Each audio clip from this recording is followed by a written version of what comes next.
diferentes características la misma enfermedad, que puede variar la clínica. Y heterogeneidad genética, varios genes, ¿okay?, pueden causar, ¿okay?, la misma enfermedad. ¿De acuerdo? Eso lo tienen que tener súper bien para que no lo vieron. Bueno, entonces aquí podemos ver un montón de genes que están asociados. Veíamos unos que están en cromosoma sexual, otros que están en cromosoma no sexual, y es por eso que la enfermedad puede tener diferentes tipos de genes. Si es causada por un gen que está en el cromosoma 16, pues no sé, por ejemplo, única recesiva. Si es causada por un gen que está en el X, pues no se liga a las X, ¿verdad?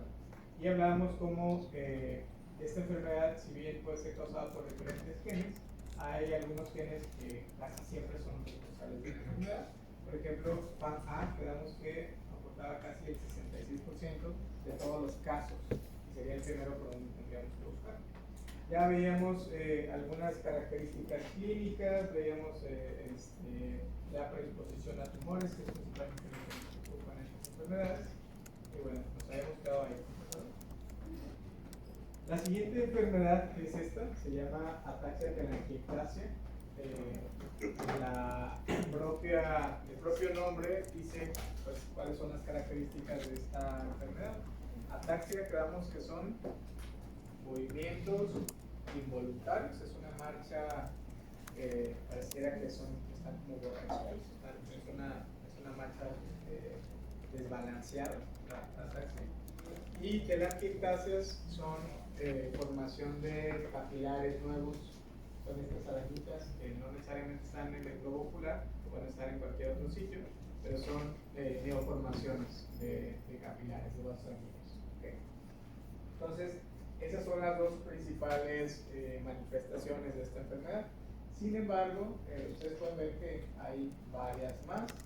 Esta es una enfermedad autosómica recesiva, nuevamente, un gen que es el culpable, que está en un cromosoma no sexual, y que tanto el gen paterno como materno pues tienen que estar dotados para que tengan la enfermedad. ¿Y cuál es la causa? El defecto de ATM, que recuerden que ATM es un gen supresor del tumor muy importante, y ese justamente lleva su nombre, ataxia telangiectasia mutada, es el nombre de este gen. ¿Qué hay cuando tenemos esto? Pues una degradación neuronal progresiva porque hay un exceso de acumulación de especies reactivas de oxígeno que no se puede controlar por este sistema de reparación. Puede haber inmunodeficiencias, por lo tanto se pueden sufrir un montón de infecciones. Hay un envejecimiento prematuro muy importante, justamente porque no podemos reparar toda esa oxidación. Y nada más y nada menos tenemos 250 veces más riesgo de tener una inestabilidad genómica que nos lleve a un linfoma. Entonces, pues prácticamente es sí o sí que estos pacientes en algún momento desarrollan linfoma, ¿sí? Es muchísimo el riesgo.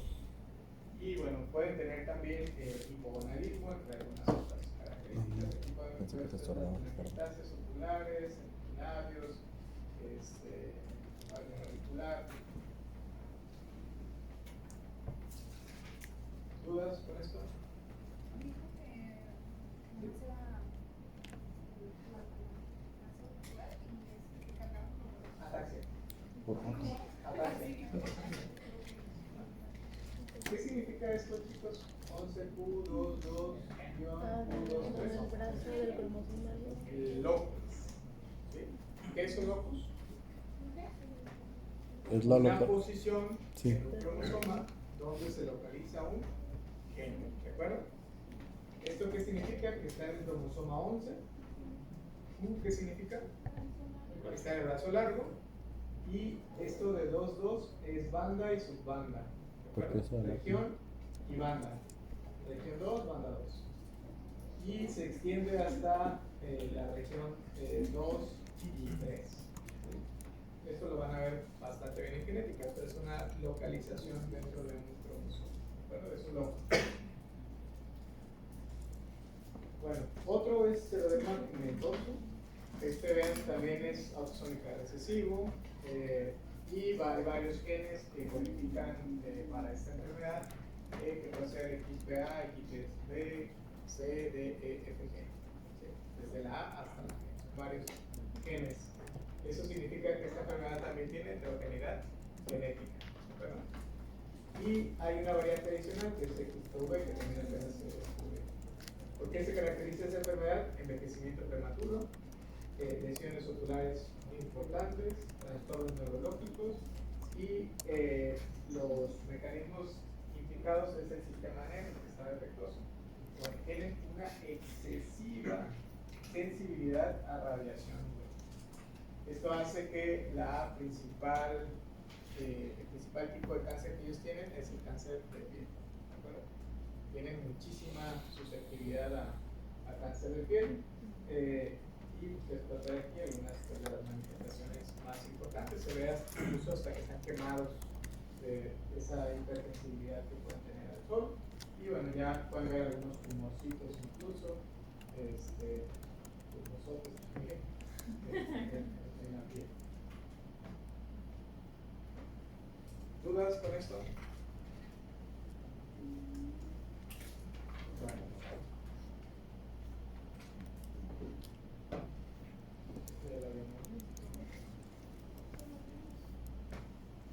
Bueno, hemos estado viendo ya todos estos mecanismos de regulación y habíamos estado hablando también de diferentes sistemas de cómo se regula nuestra expresión génica, que es solamente un repaso muy rápido para poder conectar con el siguiente tema que tiene que ver con epigenética. Hemos estado viendo en el transcurso de las clases diferentes niveles de control de la expresión génica, es decir, en qué momento yo puedo definir que un gen se apague o no se apague o que su producto de ese gen llegue a concluir en una proteína, en el caso de genes que codifican para proteínas. Hemos estado viendo la expresión de genes a diferentes niveles.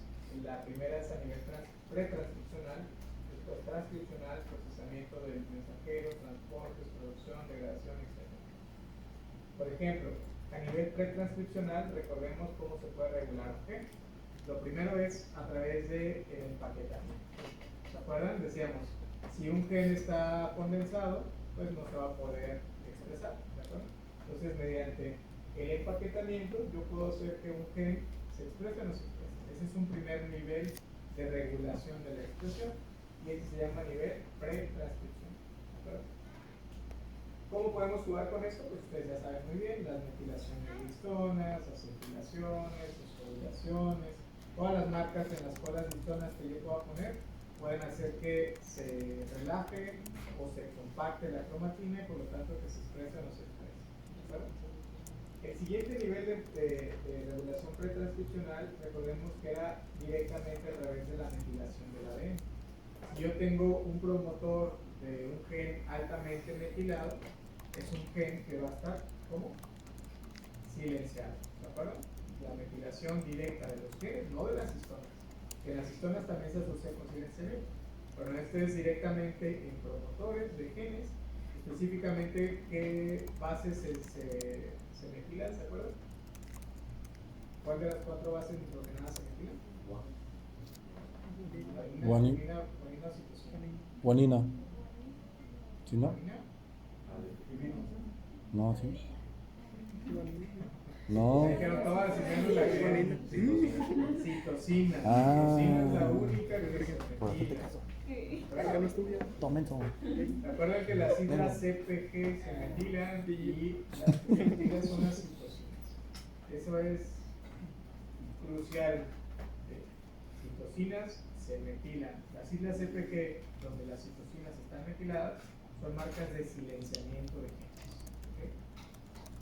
Si yo tengo en un promotor una alta metilación de sus citosinas, ese es una marca de no transcripción. ¿De acuerdo? ¿Cómo más puedo yo regular la expresión de genes? Pues ya habíamos visto, a través de secuencias que vamos a llamar elementos cis, es decir, promotores, potenciadores y silenciadores. Si yo tengo las secuencias de consenso correctas dentro de estos promotores, que no estén alteradas, que esas secuencias se llevan a factores transcripcionales, pues yo voy a regular la expresión en OK. Si, bueno, yo tengo elementos trans, que serían los factores transcripcionales, si están presentes en la cantidad correcta y en la combinación correcta, pues van a aprender genes. Si no están presentes o no están activos, pues no se van a aprender esos genes, ¿de acuerdo? Solamente estamos repasando otra vez cuáles son esas cosas que me permiten prender o apagar genes, ¿de acuerdo? ¿Cómo puedo yo regular también que un RNA pues llegue hasta el final de su función? Pues a través de su transporte, a través de la modificación también de su maduración. Si no tiene CAP, si no tiene cola de polian, si no serán eliminados sus centrones de manera correcta, pues ese RNA no va a salir del núcleo nunca, no va a madurar y por lo tanto no se va a traducir. Entonces, si yo interrumpo cualquiera de estas cosas, de las tres modificaciones post-transcripcionales, yo puedo hacer que la expresión de ese gen pues, no llegue hasta llegar a una proteína. ¿De acuerdo? Todo lo que le pase al mensajero entonces antes de que salga son susceptibles a que eso se degrade antes de tiempo, que no se madure, que no salga, y por lo tanto yo estaría interfiriendo con la expresión de ese gen. ¿De acuerdo? ¿De qué otra manera yo puedo regular la expresión de un gen? A través de esta región, que es la región 3'UTR, donde se le pueden unir microRNAs. Y aquí es donde entra la parte de la epigenética. ¿Vale? ¿Qué es un microRNA? Un microRNA es un RNA chiquito, de ahí se llama microRNA. Si ustedes lo comparan con un RNA mensajero, el microRNA pues es un pedacito de un RNA mensajero, es un pedazo muy pequeño. Generalmente abarca no más de la región 3'UTR, es un pedazo realmente muy pequeño. ¿Qué hace este microRNA, que es el azul? Tiene complementariedad por un RNA mensajero. Se le pega. ¿Sí? ¿Cómo se le pega? Por complementariedad. Es decir, si el RNA mensajero tuviera una secuencia de puras guaninas, el microRNA tendría una secuencia de puras citosinas. ¿De acuerdo? Mediante esta interacción se le puede pegar. Y si se le pega, es un problema. ¿Por qué es un problema? Porque le puede hacer dos cosas. Una, inducir que se degrade, despedaza al RNA mensajero, literal. Y la segunda es que lo atasca para cuando se vaya cuando se salga del núcleo, el ribosoma, recuerden que lo va a querer leer, pero por el túnel del ribosoma no puede pasar un RNA de doble cadena. Entonces, al momento de que quiera se quiera recorrer el ribosoma para traducir, pues ya no va a poder, se va a atascar y va a abortar literalmente la misión. Entonces, ese RNA ya no se va a poder leer, se va a degradar y yo no voy a poder tener proteínas. ¿De acuerdo? Esto es sumamente importante, chicos, porque en muchas enfermedades se está descubriendo que estos microRNAs pueden ser la causa de muchas enfermedades que antes no comprendíamos, porque genéticamente el gen, por ejemplo, estaba funcionando bien, sí se transcribía, pero yo no veía proteína al final del proceso. Imagínense, creo que les había puesto al inicio del curso una enfermedad con una deficiencia de X proteína o de X enzima, por ejemplo, de ser diabetes, que es muy fácil comprender. Si yo tengo una persona con diabetes porque no tiene insulina, completamente hay una ausencia de insulina, y yo reviso su gen y digo, es que el gen tiene toda la secuencia correcta, no tiene ninguna mutación. Y de hecho, cuando yo reviso si se está transcribiendo o no se está transcribiendo, pues veo que sí se transcribe. Entonces digo, ¿por qué si se está transcribiendo no se está traduciendo y al final yo no tengo insulina? Una de las causas podría ser que hay una sobreexpresión de un microRNA que bloquea siempre el RNA mensajero que se está produciendo de la insulina, ¿de acuerdo? Entonces, aunque yo transcriba, hay un microRNA que lo bloquea y lo degrada, ¿de acuerdo? Y por eso nunca voy a ver nada. En cáncer pasa mucho eso. Y se ha visto que aunque no haya mutaciones, por ejemplo, de X supresor de tumor, hay un microRNA que bloquea al mensajero que va a producir ese supresor de tumor y entonces lo degrada todo el tiempo. Y eso hace que pues, la célula no se regule porque no hay supresores de tumor. ¿De acuerdo? No hay supresores de tumor disponibles. ¿Sí o no queda claro esto? Entonces, ¿para qué se están utilizando los microRNAs actualmente? Primero, para diagnóstico. Ya se ha visto que hay firmas de microRNAs en algunas enfermedades. ¿A qué me refiero que haya firmas de microRNAs? Que hay ciertas enfermedades donde ciertos microRNAs se expresan en exceso o disminuye su expresión. ¿De acuerdo? Antes que todo, me gustaría que tengan ustedes muy claro que así como yo tengo genes que codifican para proteínas, yo tengo genes que codifican para microRNAs. Pues se preguntarán ustedes de dónde salen los microRNAs. Mi propio genoma tiene genes que van a codificar para ellos. Y en realidad, este es un mecanismo normal de regulación de la célula, es un mecanismo negativo de regulación. Cuando yo tengo un exceso de cierta proteína y ya no quiero, lo que puede hacer inmediatamente la célula es bloquear todos esos RNAs mensajeros que se están produciendo para que ya no se traduzcan y ya no tenga esa proteína. Después ya se van a metilar, se va a silenciar a la mejor de gen, se regula, pero una manera inmediata de que la célula pueda bloquear que ya no se produzca cierta proteína es a través de los microRNAs. ¿De acuerdo? ¿Qué pasa cuando esa regulación normal se pierde? Pues aquí tengo los problemas. Si por ejemplo el gen que codifica para el microRNA se llegara a bloquear, se metila, se condensa, se muta, lo que sea, ya no se produce este microRNA, ¿qué pasaría? La célula ya no tiene ese mecanismo de regulación negativa. Entonces yo podría tener a lo mejor un exceso de una proteína y eso me podría conllevar alguna enfermedad, incluso cuando yo ya no necesito que se esté produciendo una proteína de manera normal. ¿Okay? La célula perdería esa regulación negativa que tiene. Eso no es tan común y no me causa tantos problemas. El problema es cuando yo tengo una mutación, cuando tengo algo que haga que este gen se esté sobreexpresando, es decir, que esté transcribiendo un montón de microRNAs, más de la cuenta. Cuando yo produzco muchísimos microRNAs, ¿qué van a hacer? Cada que se transcriba un RNA mensajero lo va a bloquear y pues me va a hacer una ausencia de la proteína a la cual ese RNA mensajero pues, está destinado a codificar. ¿De acuerdo? Entonces, ¿qué son esas firmas de microRNA? Yo ya sé en ciertas enfermedades qué microRNA se sobreexpresan o se bajan.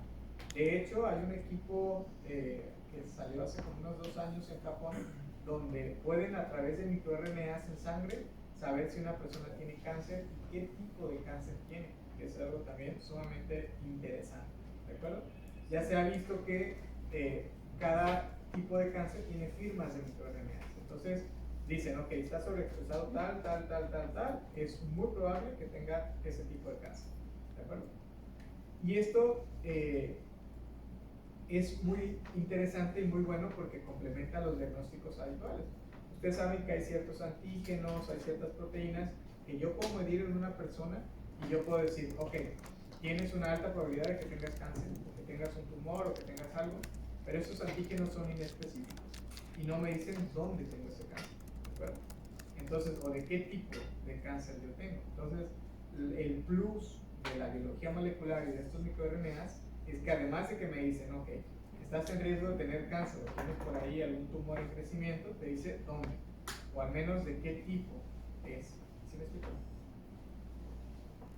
Bueno, entonces, los RNAs no codificantes, como hemos estado viendo, tienen muchas funciones normales y patológicas en nuestro cuerpo.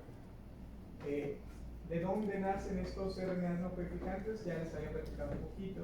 Después de que en el 2003, y como resultado del proyecto del genoma humano, nos dijeron que solamente el 3% de nuestro genoma codificaba para proteínas y que el 97% era basura, un equipo hizo este nuevo proyecto que se llamó ENCODE, que significa Enciclopedia del DNA. Este equipo, ¿qué fue lo que buscó? Ver si ese 97% de nuestro genoma realmente era basura, que no servía para nada. Entonces, lo que ellos se llevaron como sorpresa es que realmente el 90% de nuestro genoma sí tiene la capacidad de transcribirse, pero no se traduce, ¿de acuerdo? ¿Eso qué significa? Que de todo ese resto del 3% hay muchos genes que solo codifican para RNA. Y si no son mensajeros, entonces ¿qué son? ¿No? Lo interesante es que, bueno, ellos descubrieron pues que hay muchos genes que codifican para qué? RNA ribosomal, RNA de transferencia, los RNAs pequeños nucleares, que ya los habíamos visto también, pero también para estas cosas que no nos habían dicho antes, que son RNAs de interferencia, que se llaman, por ejemplo, MIRNAs, que son estos que acabamos de ver, otros que se llaman SIRNAs y otros que se llaman HIRNAs. ¿Sí? Y estos que se llaman LINC-RNAs, que significan largos intergénicos no codificantes.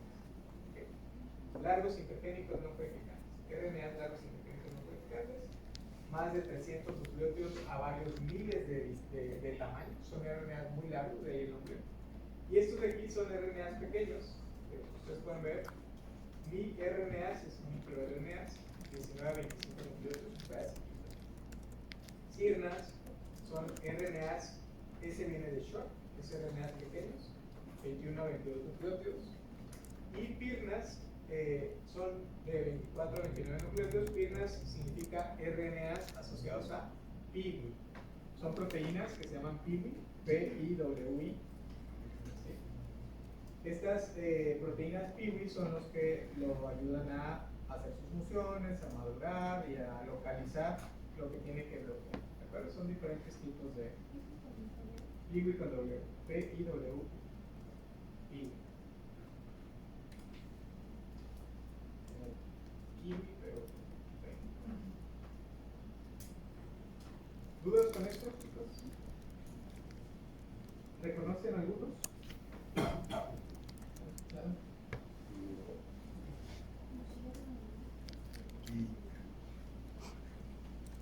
Bueno, estos RNAs de interferencia, como su nombre lo dice, lo que hacen es interferir contra los otros RNAs que acabamos de ver.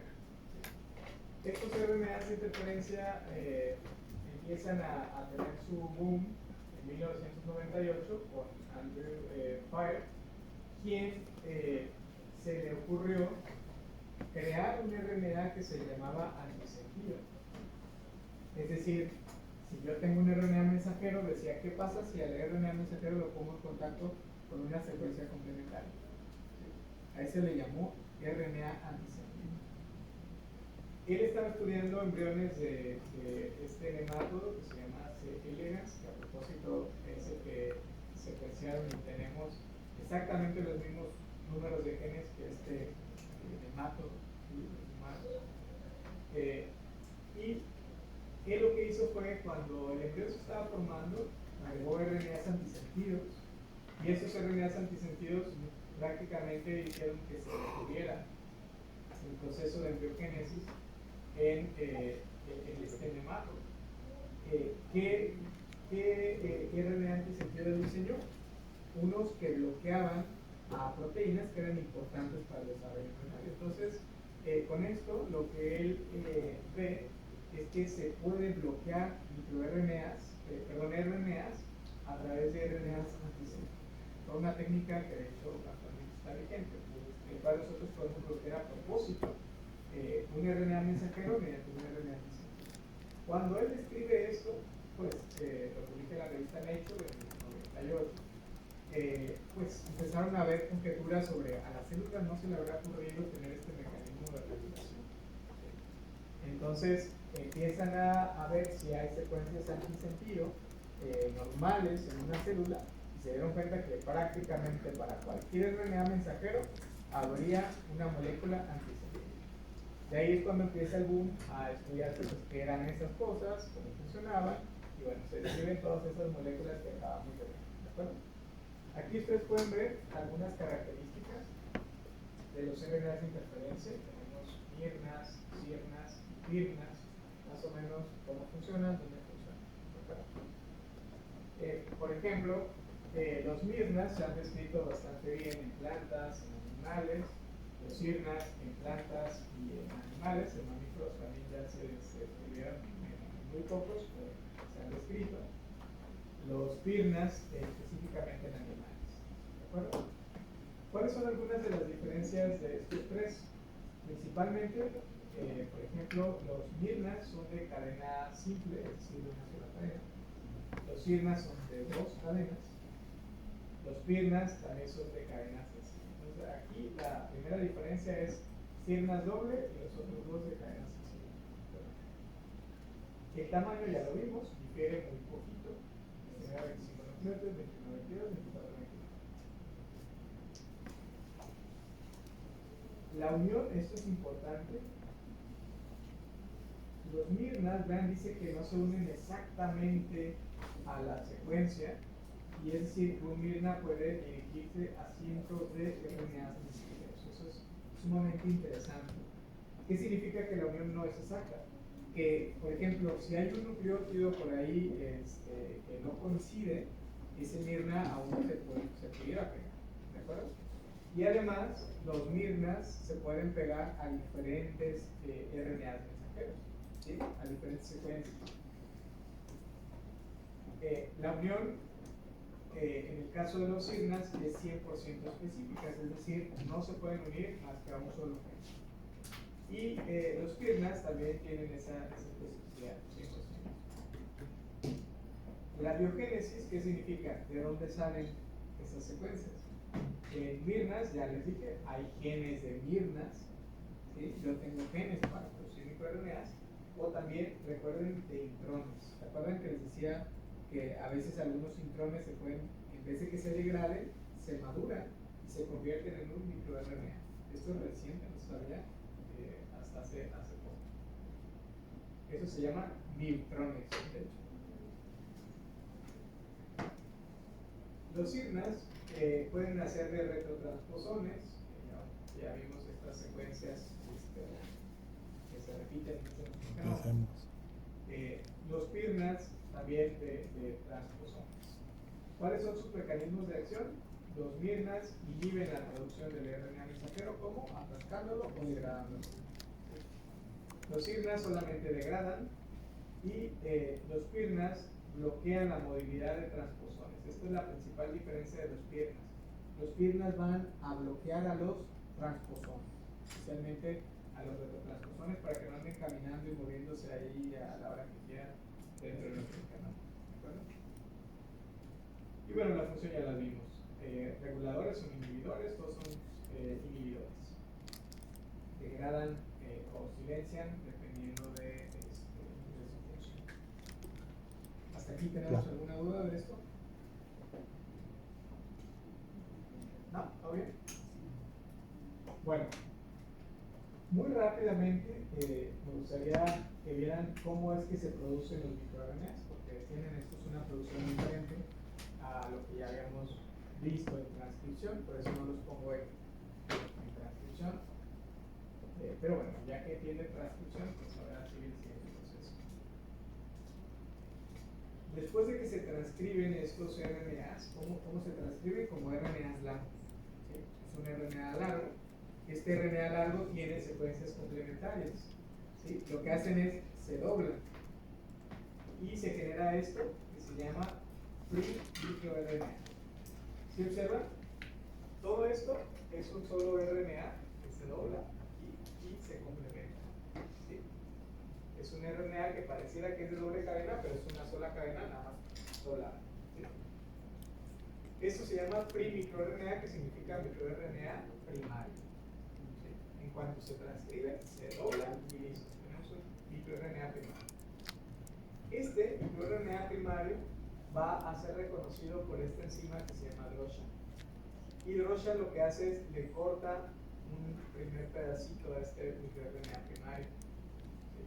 Y si se fijan, queda este microRNA inmaduro que se llama pre-microRNA. ¿Qué significa pre-microRNA? Precursor de microRNA. Primero es un microRNA primario y después se convierte en un precursor. ¿De acuerdo? Como precursor, ya es capaz de salirse del núcleo. ¿Quién lo reconoce como precursor? Una proteína que se llama exportina 5, que se lo agarra y lo saca del núcleo. ¿Okay? Y una vez que exportina 5 saca al pre-microRNA al núcleo, este va a madurarse por esta siguiente enzima que se llama Dicer. Dicer lo que hace es le quita este buclecito que tenemos acá. Y ahora sí se convierte esto en un microRNA. ¿De acuerdo? Van a decir ustedes, pero nos habían dicho que los microRNA son de cadena sencilla. ¿De acuerdo? Y esto es de doble. Entonces, para que los microRNAs puedan funcionar, necesitan ser reconocidos por este complejo que se llama MIRIS, que es un complejo inhibidor. Este MIRIS lo que hace es agarra el microRNA doble cadena y lo abre, lo parte en dos y se queda con uno de los dos pedazos nada más. ¿Sí? El otro generalmente se elimina. Y este complejo MIRIS es quien lleva a ese microRNA a su RNA mensajero objetivo, y este mismo complejo generalmente es el que degrada al RNA mensajero que está reconociendo. ¿De acuerdo? Otra vez. MIRIS agarra el microRNA, lo parte, tira una de las dos cadenas y una de las cadenas la lleva a su complementario. ¿De acuerdo?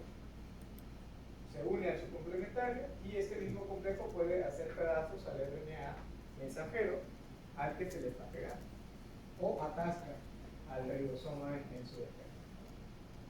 ¿Sí o no? Los SIRNAs funcionan igual. Estos son RNA de doble cadena inicialmente. Lo que hace es Dicer los recorta y los SIRNAs, aquí se llaman nada más diferentes complejos. Acá eran MIRIS, de Mirnas, y acá sí de Sirnas, MIRIS y SIRNAs. ¿Okay? Es igual, abre las cadenas, se queda con una y se une. Lo que hace es degradar. Este puede degradar y puede reprimir la traducción, tiene las dos funciones. Este solamente degrada. ¿Sí o no? Sí, recuerden que los SIRNAs pueden venir de retrotransposones, pueden venir de secuencias repetidas o pueden venir incluso de DNA viral. Entonces, pueden venir de núcleo o pueden venir externos incluso de la célula. ¿Dudas con esto, chicos? ¿En dónde se pegan bien? ¿En la parte UTR? En la UTR generalmente. ¿Y por qué no genera una proteína trunca? ¿O sí? No, lo que hacen ese nada más es su sitio de reconocimiento, pero despedazan a todo el RNA, lo degradan todo. Perdón. Nada más es como su blanco, pero en realidad pues impiden que se expresen.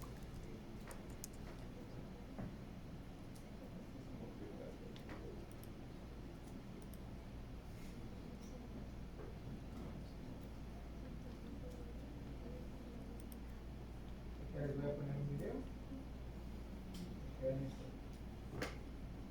Bueno, en lo que carga, este de aquí, chicos, es la biogénesis de los PIRNAs. Esta está un poquito más complicada, pero en realidad lo que hacen es, estos se transcriben y se generan diferentes tipos de precursores, que son RNAs largos como se generan los PIRNAs. Estos, así tal cual, salen del núcleo, y aquí afuera hay un montón de proteínas que se llaman proteínas PIWI, proteínas argonautas. Esas proteínas PIWI tienen nombres bien chistosos, se llaman MIWIs, MILIs y un montón, todos con lílicas. Todos son nombres así como MIWI, PILI, etcétera, etcétera. Estas proteínas están en el citoplasma, esa es una diferencia, estas están en el citoplasma, agarran cada uno de estos precursores de firmas y lo que hacen es los parten en diferentes cachitos y cada pedacito ya tiene su afinidad por un retrotransposón en particular. Estos entran como a ciclos de cortes y otras proteínas los llevan otra vez al núcleo ya en pedacitos más chiquitos y bueno, estos ya se pueden unir a estos retrotransposones que están moviendo y bloqueando. Es una forma diferente.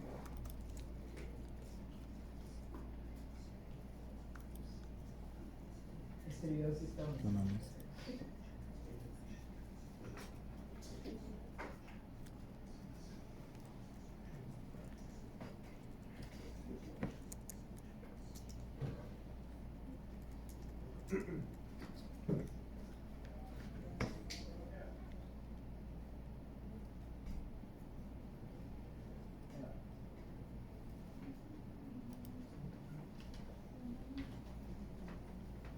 Bueno, aquí tenemos el núcleo, Golgi, mitocondrias, túbulos. Wow. ¿Qué es lo que nos dice? Que algo que les había hecho yo como pregunta inicial. ¿Por qué si todas las células de nuestro cuerpo tienen exactamente el mismo DNA, son tan diferentes en función y en estructura? Bueno, la clave que damos que es que su núcleo, pese a que tiene la misma información, no expresa todo. Hay ciertas células que son especializadas y que nada más cierta parte de su genoma se expresa y otros no. ¿De acuerdo? Entonces, ¿cuál sería la diferencia entre cada una de las células? Que unas expresan ciertas partes de su genoma y otras otra, por eso son tan diferentes. ¿De acuerdo? En una estructura, esta otra, y esto se da a través de silenciamiento génico. Esta, por ejemplo, expresa este pedacito, esta de acá y esta como bien. ¿Sí? Entonces, eso se puede hacer por varios procesos. Ya vimos que uno de ellos es empaquetamiento, pero otros son microRNAs. Bueno, estos microRNAs creamos que bloquean a los RNAs mensajeros mediante unión. ¿Sí? Yo tengo genes que codifican específicamente para microRNAs.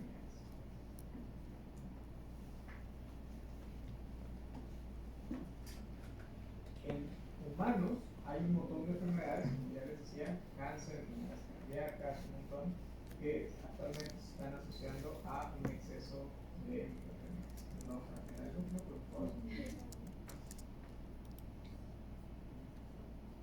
Ahí vamos. Adentro del núcleo, pues tenemos, vean, el DNA empaquetado, tenemos nuestro genoma. Aquí tenemos una proteína que es la RNA polimerasa 2, que transcribe también a los microRNAs, ¿se acuerdan? A los mensajeros, pero también a los microRNAs. Este es un microRNA que se va a convertir en un precursor. Este es un primario que se dobla, ¿se acuerdan? Okay. Y ese primario se va a modificar primero por una proteína inicial.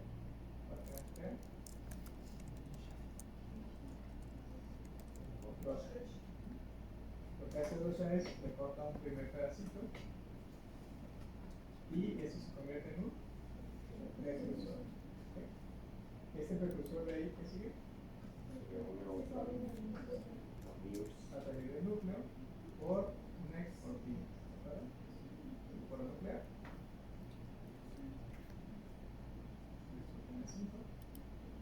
Y afuera ya el citoplasma va a ser modificado por Dicer, que le va a cortar el otro pedacito y lo va a dejar igual ya como un microRNA que todavía le hace falta que se entregue al complejo RIS para que empiece el proceso de cadenciación.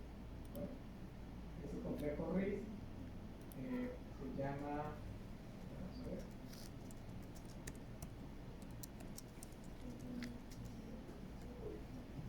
el silenciamiento inducido por RNA, significares y microRNA. El RNA mensajero, aquí lo tenemos madurándose bien a gusto, y ya se va a traducir. Llega el complejo RIS, le empareja el microRNA, y este lo que va a hacer es destruir.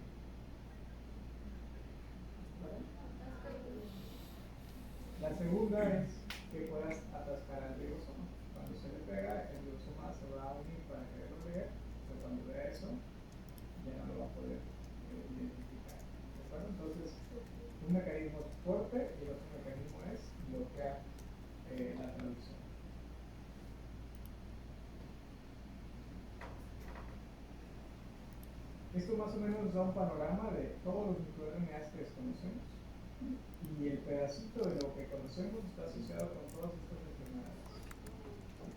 Actualmente se está tratando de hacer terapias a través de microRNAs en el que ¿cómo harían terapias con microRNAs?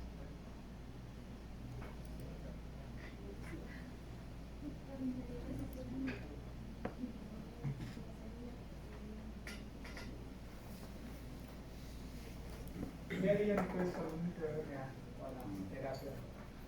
¿Cómo los utilizarían a su favor?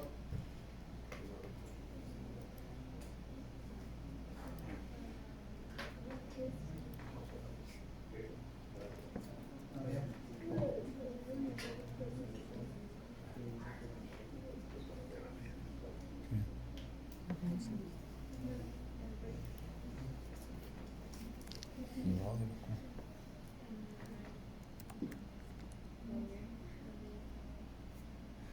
¿Cómo los utilizarían?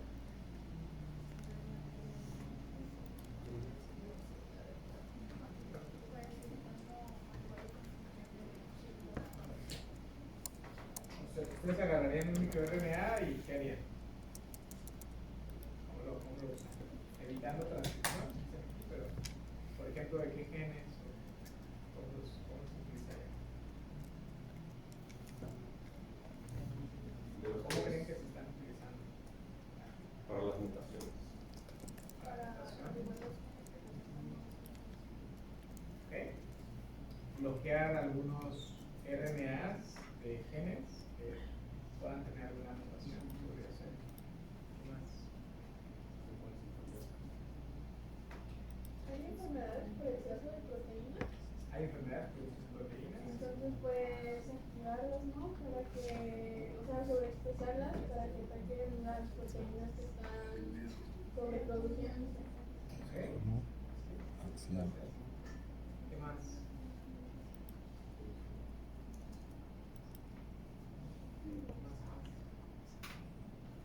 Se están utilizando un montón de cosas. Enfermedades, modificaciones de especies, de plantas, contra el cáncer. Modificaciones de especies, ¿qué se les ocurriría?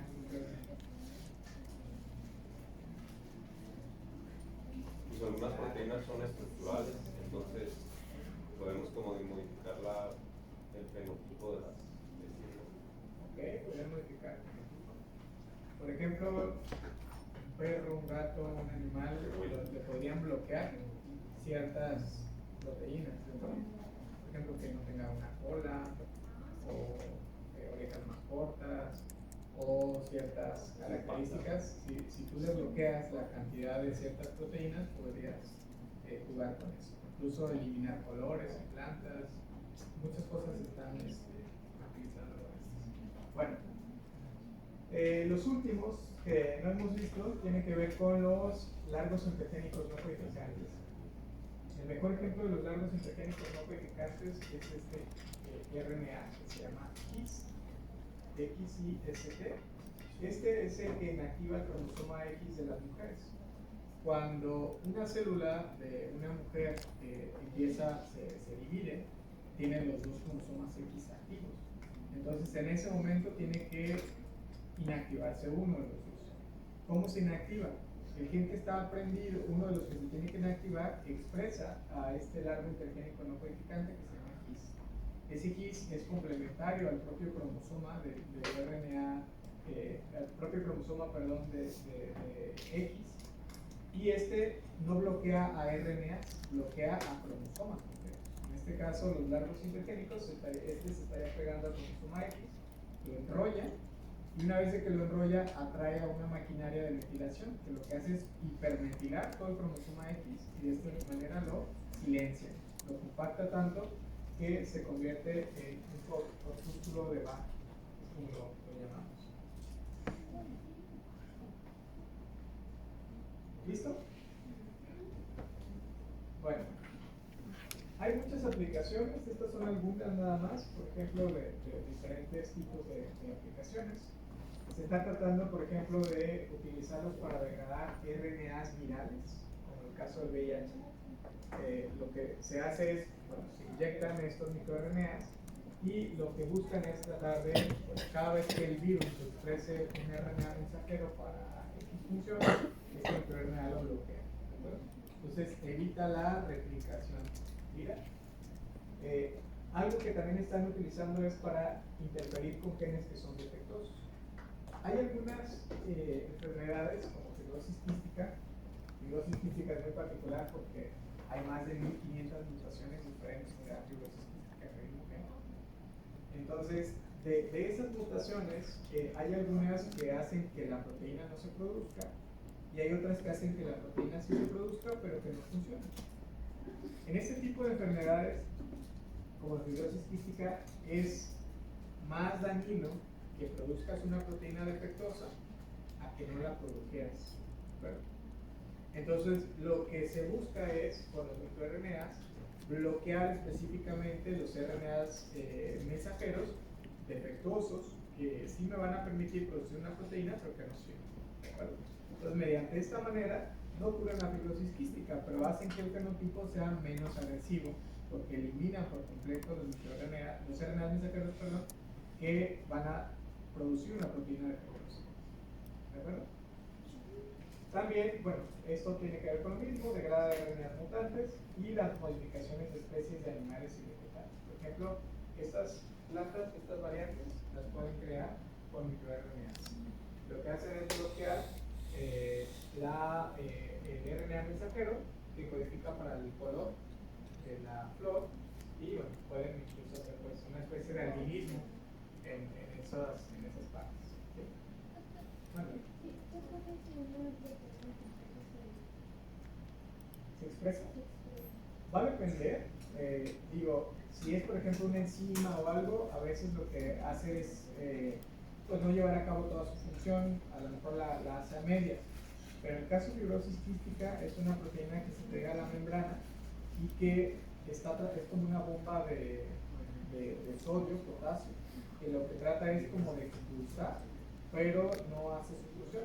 Expulsa y no mete, entonces eso hace que el moco se vuelva todavía mucho más viscoso y tenga ya más problemas. A que si ni dejo pasar ni dejo salir, las células quedan, pues, no funcionando bien, pero no hay tanto desequilibrio si la proteína no está funcionando. A que si funcione nada más está metiendo, pero no saca nada. Ese es el problema de eso. Por eso ahí es contraproducente tener la proteína medio funcional. ¿Listo, chicos?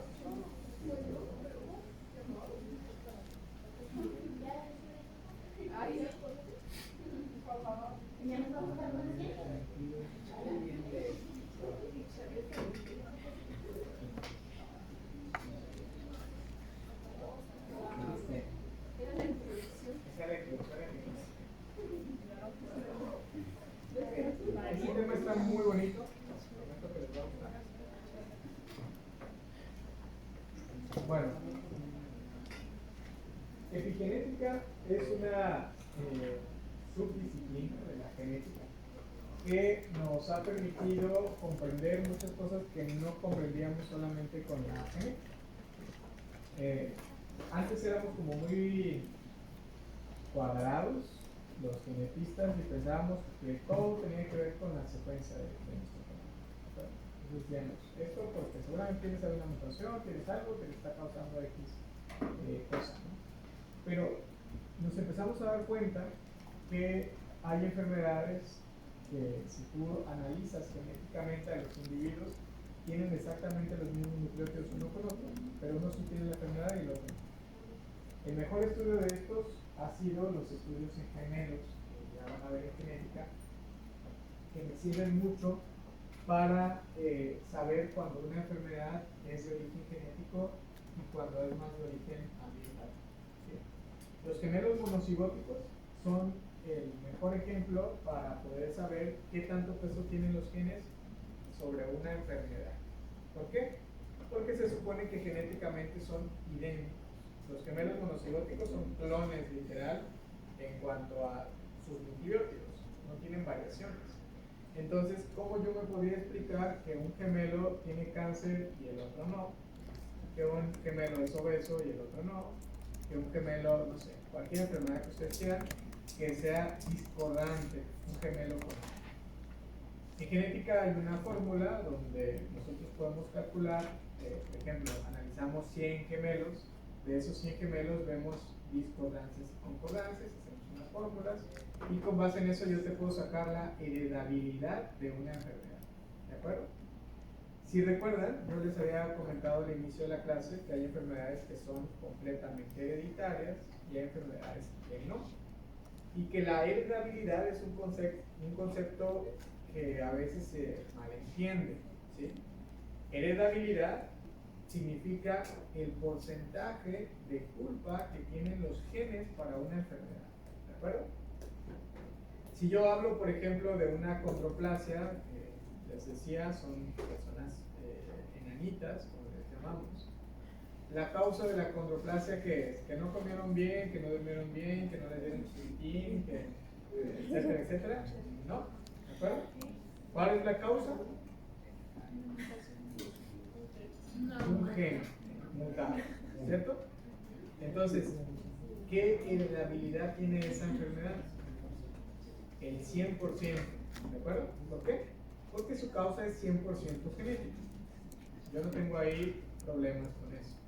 Ahora, hay enfermedades que ya les había comentado que se llaman multifactoriales. Las enfermedades multifactoriales son la mayoría de las enfermedades que ustedes van a ver en consulta. Son enfermedades que hay cierta culpa de los genes, pero el factor ambiental también pesa mucho. ¿Ok?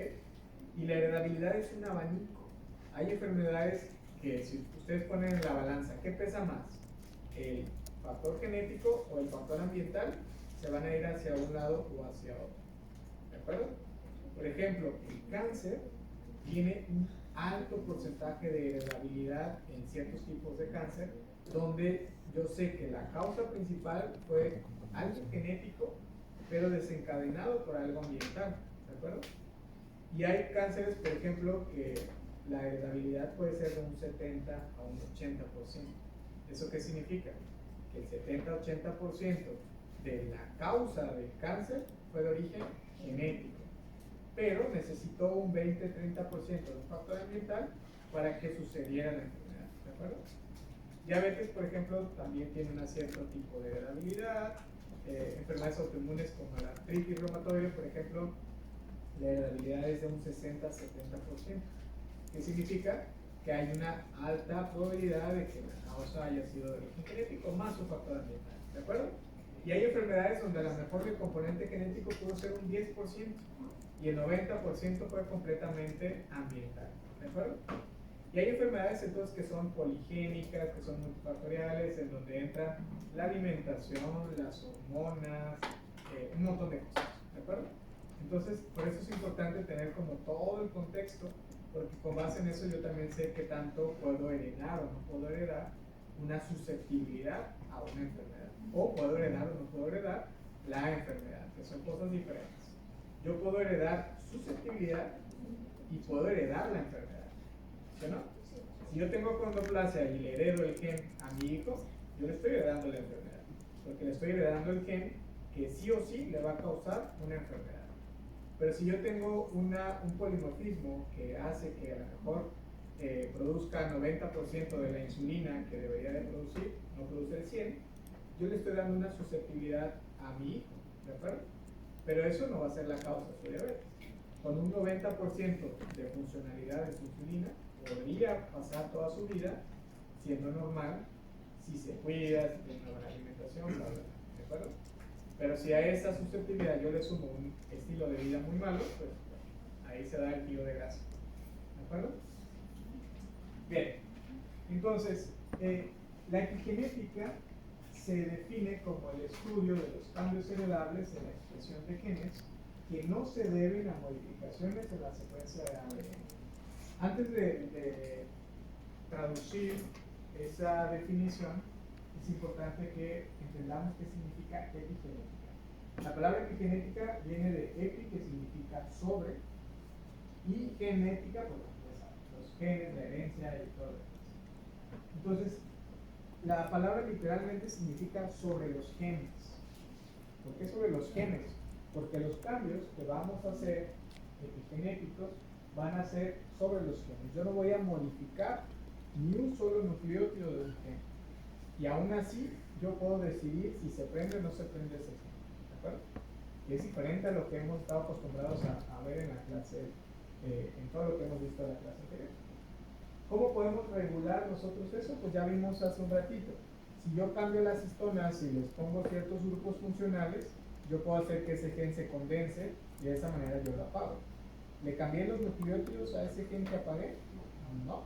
Solamente le puse marcas encima, que eran encima incluso de proteínas, que eran las histonas, y con eso lo apagué. ¿De acuerdo?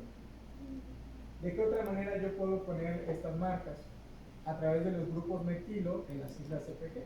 Si yo hipermetilo las citocinas en el promotor de un gen, ¿estoy cambiando los nucleótidos? No, pero aún así estoy apagando ese gen si lo supermetilo. ¿De acuerdo? ¿De qué otra manera yo puedo apagar la expresión de un gen? MicroRNAs. ¿De acuerdo? Ese gen, si se está expresando, pero yo cada vez que se expresa le despedazo su producto, pues igual el producto final va a ser que no voy a tener la expresión de ese gen. ¿Sí o no? Esos son los tres principales mecanismos epigenéticos que vamos a estar viendo y que van a ver cómo regulan muchas cosas de procesos salud-enfermedad que nosotros tenemos. ¿Okay? ¿Qué es lo interesante de esos tres procesos, chicos? Que pueden ser controlados por el ambiente. ¿Sí? El ambiente puede hacer que yo metile mis histonas o fosforile o acetile o metile el DNA, ¿sí? O se sobreexprese microRNAs. ¿De acuerdo? Y algo interesante de la epigenética es que es reversible. Es decir, si yo pongo una marca, una fosforilación a una histona, yo la puedo quitar y contrarresto ese efecto que yo estaba teniendo, ¿de acuerdo? Y yo, por ejemplo, esto no lo puedo hacer a nivel de nucleótidos. Yo no puedo quitar y poner nucleótidos a la hora que se me ocurra y cambiar la información de un gen. La genética yo ya no la puedo cambiar, pero la epigenética sí la puedo revertir y la puedo jugar, puedo poner y quitar marcas, ¿de acuerdo? Normalmente nosotros tenemos ciertas marcas ya establecidas en nuestro genoma y tenemos, así como tenemos un genoma, tenemos un epigenoma, ¿de acuerdo? Si nosotros alteramos ese epigenoma, que serían esas marcas normales epigenéticas que nosotros tenemos, eso se llamaría una epimutación, ¿de acuerdo? Otra vez, ¿qué es una epimutación? Son cambios epigenéticos. ¿Sí? Esta imagen representa bastante bien la epigenética porque lo rojo y amarillo, todo esto que ustedes ven aquí, serían los genes, la secuencia génica. Y todos estos cositas que tienen ahí arriba, como barañitas, serían las marcas epigenéticas. Son todo eso que se le puede agregar a esta secuencia que puede hacer que se altere y se compacte o se descompacte. ¿Sí o no? ¿Sí? Bueno. La epigenética se conoce como la nueva teoría de Lamarck. ¿Se acuerdan de sus clases de biología de la prepa? Que había hace mucho tiempo dos teorías sobre evolución bastante interesantes, que era la teoría de Lamarck y la teoría de Darwin. ¿De acuerdo? Al final de cuentas, pues la teoría de Darwin fue la que sigue vigente, es la que se ha convencido de la evolución a través de miles y miles de años, de ganancia de mutaciones, de función selectiva, etcétera, etcétera. Pero ¿qué decía Lamarck? Lamarck decía que las características de un organismo se pueden transmitir a la descendencia inmediatamente. Es decir, que yo sí podría heredar ciertas marcas a mis hijos, no a través de miles y millones de años, sino de una manera directa. ¿De acuerdo? Esta teoría es actualmente aceptada a medias, está en mucho debate, pero la epigenética le ha dado ese empujoncito hacia que sí hay cosas que sí podemos heredar muy directamente de una vivencia de nuestros padres a nosotros. ¿Vale? Ahorita vamos a ver a qué nos referimos. ¿Está claro hasta aquí? Bueno. ¿Quién es el que se conoce como el padre de la epigenética? Este individuo de aquí, es Waddington. Y para que Waddington acuñara en 1942 el término de epigenética, tuvo primero varios antecedentes. ¿Sí? ¿Cuáles fueron los antecedentes de la epigenética? Pues primero que todo, la genética, como Mendel. Después, en 1892, Weizmann dijo que la información genética se almacena en el núcleo de las células y que las células perdían material genético al especializarse. ¿De acuerdo? Decía, cuando una célula madre se convierte, por ejemplo, en una célula del corazón, pierde genes, ¿sí? Y ya no es capaz de producir ciertas proteínas. Por ejemplo, yo les decía, una célula del corazón no puede producir insulina, ¿de acuerdo? Entonces, Weizmann decía, ¿por qué ella no puede producir insulina? Porque cuando se diferencian van perdiendo, van tirando genes y se van quedando con los que necesitan, ¿de acuerdo? ¿Eso es verdad o no es verdad? ¿Literal? ¿Sí van perdiendo genes? Van perdiendo su capacidad de expresarlos. ¿Por qué? Porque los vamos silenciando. Tenemos los genes, sí están en todas las células, pero no se expresan. ¿De acuerdo? Eso lo dijo Spearman en 1902, que dice que las células no pierden la información, solamente la inactivan. ¿Okay? Y bueno, ¿cómo se inactivaban? No sabíamos. Ahora sabemos que se silencian por mecanismos epigenéticos, por ventilaciones o por modificaciones espontáneas. ¿De acuerdo? Conrad acuñe ese término de epigenética y propone como definición que es el estudio de los procesos por los cuales el genotipo da lugar al fenotipo y que los estudios de los cambios en la expresión de los genes que son mitóticos genéticamente heredables y que no involucra cambios en la secuencia de lo que les acabo de decir. ¿Sí? ¿Cómo regulo yo un gen sin quitarle o ponerle nucleótidos? ¿De acuerdo? Eso es literalmente la epigenética. De hecho, en el 2001 inicia el proyecto del epigenoma humano también, así como el proyecto del genoma humano. El proyecto del epigenoma está muy interesante, vamos a ver por qué y para qué sí. ¿Quién nos ha enseñado esa teoría? ¿Dudas con esto? ¿Cuáles son algunas de las respuestas que nos ha dado la epigenética? Esta. La primera es lo que ya les decía, discordancias en gemelos. Decíamos con la genética, ¿por qué si los gemelos son genéticamente idénticos? Hay discordancias como esta, ¿verdad? Son gemelas donde una tiene una obesidad bastante importante con muchas enfermedades cardiovasculares, la otra no. La otra tiene que ver con la diferenciación celular, que ya les decía. ¿Por qué si todas las células tienen exactamente la misma información, unas producen una cosa, otras producen otra cosa, unas tienen una forma, otras tienen otra forma? ¿Verdad? La otra era las clonaciones fallidas. Por ejemplo, ¿se acuerdan de la historia de Dolly, donde la clonaron a partir de una oveja que ya estaba vieja, que en teoría su especie dura unos 12 años de vida? Donde la habían clonado tenía ya como 6 y esta coincidió que solamente vivió 6, que era como el resto. Además, Dolly tenía artritis, paraplegia, tuvo cáncer y un montón de cosas, y se murió por eso a más temprana edad. Una de las causas de todos estos fenómenos, primero habían dicho que porque se habían ingresado un genoma que ya estaba viejo y que tenía acortamiento de telómeros, así una de las hipótesis importantes. Pero la otra también ha sido que al momento de que yo manipulo in vitro estas células, el epigenoma puede cambiar. Y estos mecanismos epigenéticos pues, pueden hacer que ya no salga exactamente la misma oveja que yo quería.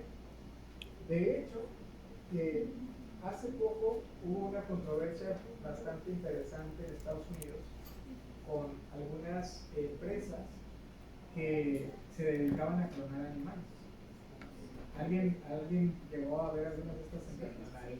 Te clonaban tu perro, tu gato, y les decía que a veces pedían un perro negro y le daban uno blanco, y querían demandar a la empresa, porque decían, oye, ¿qué está pasando acá? Cuando veían que genéticamente era idéntico, pues ganaban la demanda. Entonces empezaron a ver que el problema era la manipulación epigenética lo que estaba causando estos. Esta es Dolly. Viene en un museo en Escocia. Está ese caso.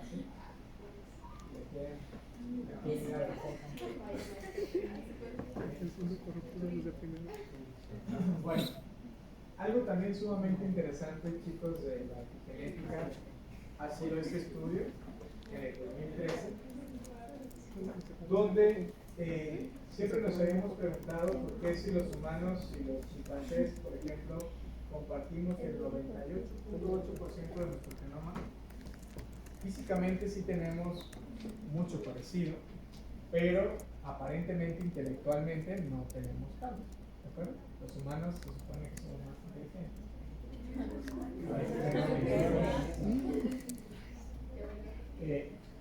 Este estudio que hizo RS y colaboradores en el 2013, ellos compararon los patrones de metilación entre humanos y chimpancés. Todos los patrones de metilación de un humano y un chimpancé los compararon y se dieron que existen 800 genes con metilación diferente entre humano y chimpancé. Pese a que solamente el 1.2% de nuestro genoma no se parece en cuanto a nucleótidos, hay 800 genes que son diferentes a nivel epigenético. Y de esos, 170 son de metilación única para el humano y que en realidad están desmetilados y que tienen que ver con desarrollo neurológico y están implicados en el desarrollo embrionario en general. ¿De acuerdo? Entonces, de ahí se cree que justamente esos genes ¿cómo se llama? De expresión única a nivel neurológico son los que nos dieron esa evolución hacia la cognición, hacia el razonamiento y varias cosas que todavía no tienen algunos primates.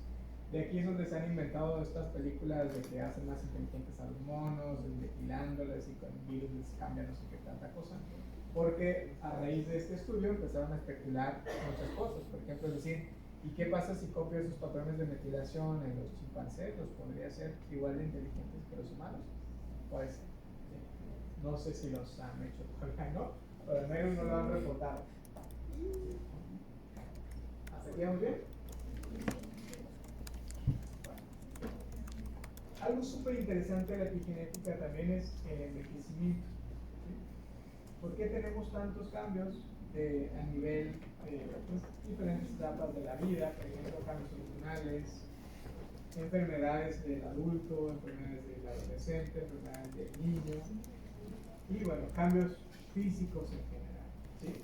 Porque en ciertos momentos nada más se producen ciertas hormonas, se dejan de producir, pues esto tiene mucho que ver con el ambiente, con la que hace que los genes se puedan separar en ciertos momentos. Este estudio es fabuloso. En el 2005 lo hizo un investigador que tengo muchas ganas de hacer una estancia con él. Está en Barcelona. Se llama Manel Estrella. Es de los primeros grupos que trabajaron en epigenética a nivel mundial y que demostraron el impacto tan grande que tiene la epigenética sobre esto. Él estudia mucho gemelos y él decía, ¿por qué los gemelos cuando nacen se parecen tanto que la mamá les anda buscando que uno tiene un pelito más parado que el otro, que uno tiene, no sé, la orejita un poquito dobladita, no sé, les busca ciertas marquitas ahí porque prácticamente son muy parecidos. A veces sale un poquito uno más nutrido que el otro y está más gordito y dices, bueno, el más flaquito es fulanito y el otro es así. Pero a veces se emparejan y se parecen muchísimo. Pero conforme van creciendo, ustedes saben que se van pareciendo menos. ¿Sí? En adultos ni se diga, ¿no? Ya todo el mundo, hasta el vecino, los identifica sin ningún problema. Esto él demostró cómo epigenéticamente esto se podía explicar, porque genéticamente pues siguen siendo iguales desde que nacen hasta que se mueren, ¿de acuerdo? Pero epigenéticamente no. Vean, este esquema que ustedes ven aquí son marcas de metilación en niños de 3 años de edad, y esta fila es en niños de 50 años de edad. ¿De acuerdo? Bueno, niños. ¡Machis!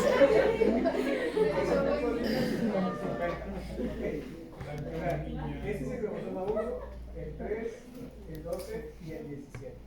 ¿Okay? Son 4 cromosomas diferentes.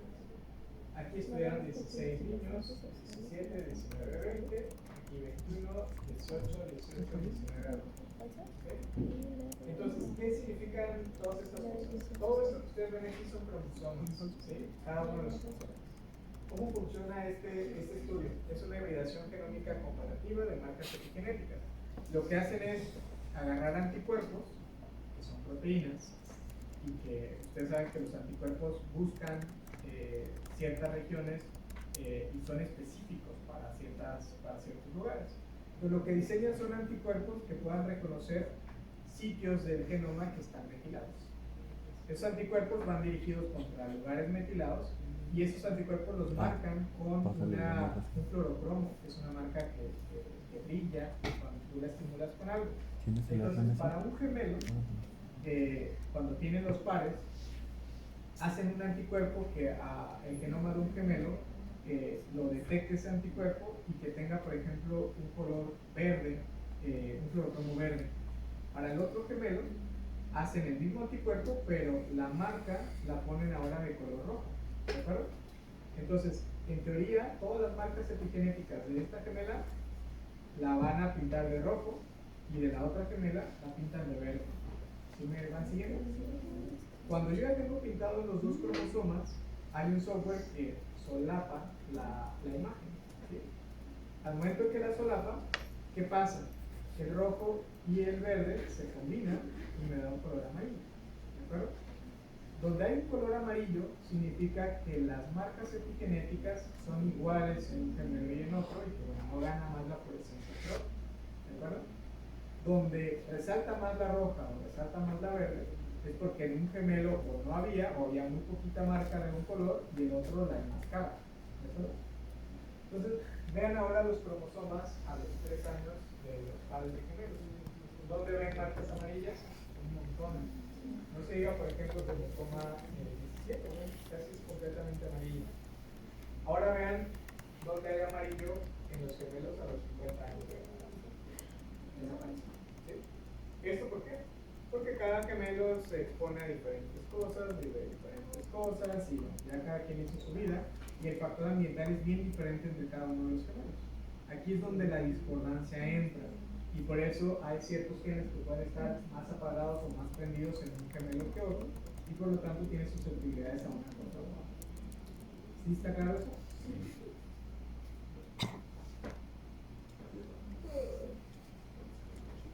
¿Dudas hasta ahí, chicos?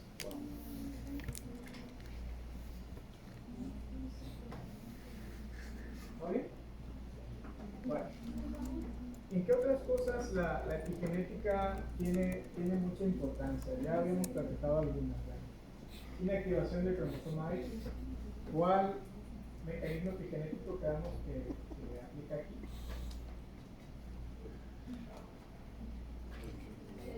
La inactivación del X, ¿cómo será? El GIS, que era el árbol intergénico no codificante, y metilación. ¿Bien? La impronta genómica, esta ya la habíamos platicado creo que un poquito, ¿no? ¿No se acuerdan de la impronta? Okay. Ese es un tema bastante bueno. La impronta es cuando, a pesar de que tenemos dos genes que codifican para algo, es decir, uno de papá y otro de mamá, solamente uno de los dos se expresa y el otro no. Esos se conocen como genes egoístas en nuestro genoma, y lo que hacen es que nada más se expresa el de la mamá o nada más se expresa el del papá. Si se expresan los dos, eso se concibe como una sobredosis y yo puedo tener una enfermedad. Si se apagan los dos, hay una pérdida completa y también tengo una enfermedad. ¿De acuerdo? Entonces, para esos genes son raros, solamente tiene que estar prendido uno de los dos. ¿Sí o no? Eso se llama impronta y ahorita lo vamos a platicar. El siguiente se llama destino de compromiso de linaje celular. Esto ya les había dicho. ¿Qué significa el destino de una célula? Ustedes saben que al momento de que un óvulo y un espermatozoide se fusionan, se crea un cigoto. El cigoto es una célula totipotente. ¿Qué significa que sea una célula totipotente? Que se puede convertir en lo que quiera, ¿de acuerdo?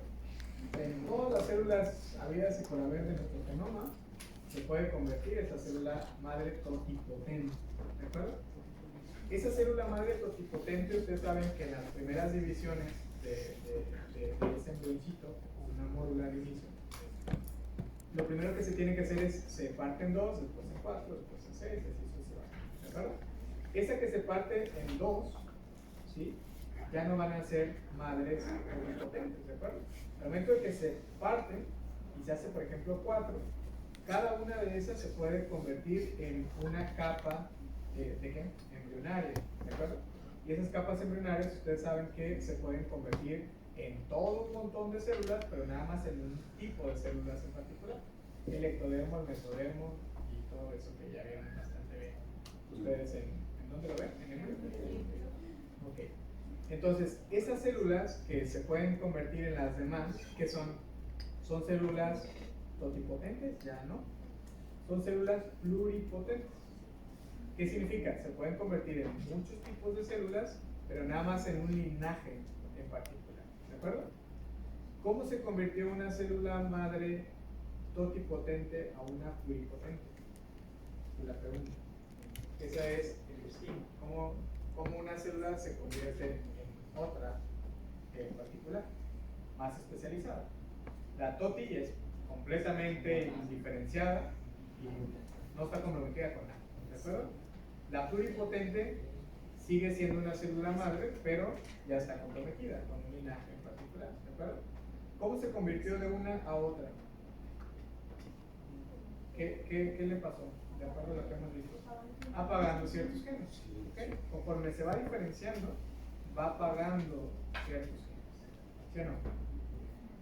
Ahora, esa célula pluripotente, al momento de que ya se deriva en una neurona, en un hepatocito, en una célula muscular, en un bastón, de ojo, de no sé, diferente tipo de célula, ¿qué le va a ir pasando? Se va a ir comprometiendo a un linaje celular y va a ir apagando ciertos genes. ¿De acuerdo?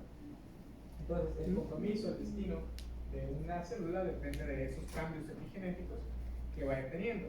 Y hay marcas que se tienen que cuidar toda la vida, epigenéticas, para que una neurona no se arrepiente y de repente diga, ay, es que yo quería hacer una célula del corazón. O sea, no, dijiste que ibas a hacer neurona y te vas a morir como neurona. ¿De acuerdo? ¿Cómo es que pasa eso? Porque hay enzimas que se encargan de mantener esos patrones de compromiso celular y todo el tiempo va a estar reprimiendo que ciertos genes estén apagados en esa célula. ¿De acuerdo? ¿Que se arrepienta? Hasta ahorita reportado no, pero sí se puede con ciertos cócteles. Hace 3 o 4 años, creo que es Yamanaka, y no me acuerdo quién, El Nacho. inventaron un cóctel de factores transcripcionales que les dio el premio Nobel en el que pueden diferenciar a una célula madura a una célula pluripotente. Se llaman células pluripotentes inducidas y te pueden quitar un pedacito de la piel, le inyectan esos factores transcripcionales y revierten a una célula pluripotente. O sea, pueden convertir una célula madura a una célula inmadura. Les dieron el premio Nobel por ese hallazgo hace unos cuantos años, 3, 4 años. Sí se puede ya hacer células madres a propósito. Y bueno, la última tiene que ver con esto: activar o prender genes, que es lo ideal de la ¿dudas con esto? Bueno, entonces, esto lo acabamos de repasar, chicos. ¿Cuáles son los mecanismos epigenéticos? Los 3. Modificación de histonas. Metilación. ¿Metilación de qué? Del DNA. De DNA. En Los citosina. interpromotores, en citosina, los promotores. ¿Y la otra? MicroRNA. ¿Sí? Y los elementos cis y trans, esos no entran. Esos no entran en epigenética, son parte de la regulación genética, normalmente como vimos. Bueno, entonces, metilación del DNA, vean ustedes. Este es un gen silenciado, ¿por qué? Porque está lleno de grupos metil. Este es un gen activo, porque bueno, tiene ciertas, este es el gen activo porque no tiene las marcas de metilación. Este es un gen que está silenciado, ¿por qué? Porque tiene ciertas histonas modificadas, por ejemplo a través de metilación. Y este es un gen que está expresado porque tiene marcas de acetilación y fosforilación, por ejemplo.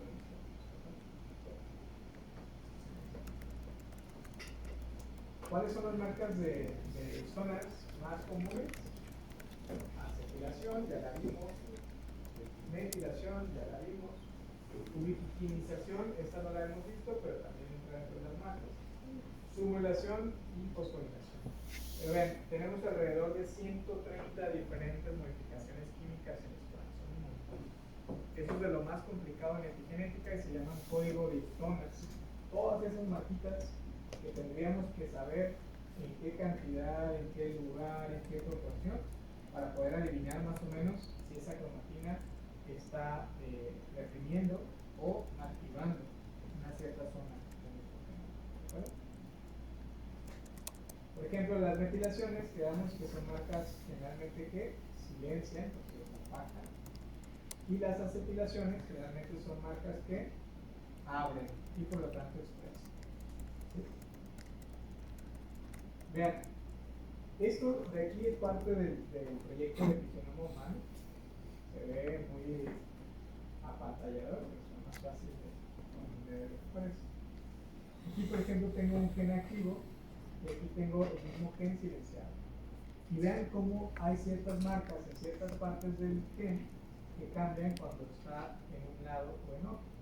Por ejemplo, si nos vamos aquí a la acetilación de la lisina 27 del histona H3, pueden ver cómo esta marca está sobreexpresada en un potenciador, está sobreexpresada en un promotor y en el cuerpo del gen hay ciertos lugares donde está expresada.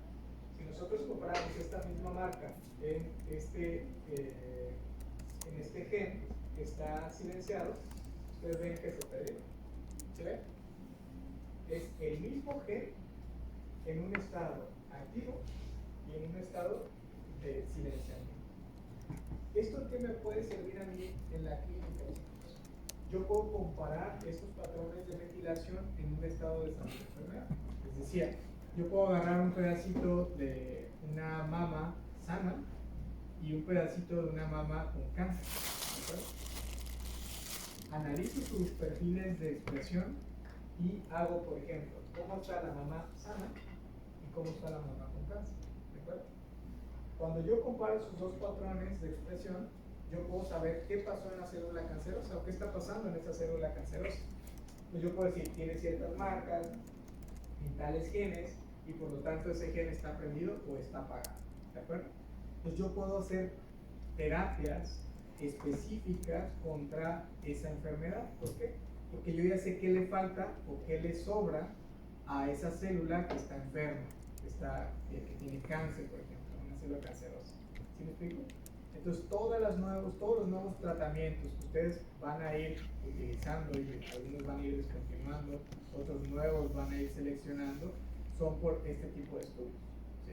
Porque acaban de descubrir que no, que en este tipo de cáncer se silencia más se prende más aquel. Entonces, la terapia lo que va a hacer es tratar de bloquear o de encender o de sustituir, suplementar con ciertas cosas que le faltan o le sobran a una célula en un estado patológico o en un estado normal.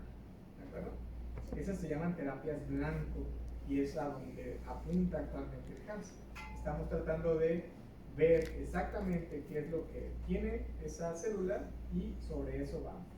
A diferencia de la quimioterapia, donde tú le tiras a todo y bueno, matas muchas cosas malas, pero más cosas buenas, y a veces donde pues, no le va muy bien a los pacientes. Y eso para casi cualquier enfermedad. Todos los fármacos tienen algún efecto secundario importante.